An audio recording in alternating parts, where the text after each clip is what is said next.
9 nautical miles east of St. Lucie Inlet. Flood watch for the following counties in Florida: coastal Volusia, northern Brevard, and southern Brevard. Flood watch in effect from 2 p.m. Eastern Standard Time this afternoon through late tonight. What flooding caused by excessive rainfall is possible?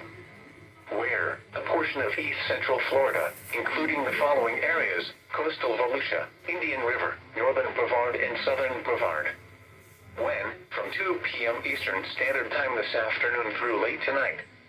Impacts: excessive runoff may result in flooding of creeks, streams, and other low-lying and flood-prone locations. Flooding may occur in poor drainage and urban areas.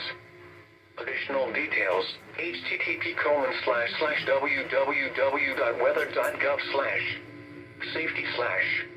Flood. You should monitor later forecasts and be alert for possible flood warnings. Those living in areas prone to flooding should be prepared to take action should flooding develop.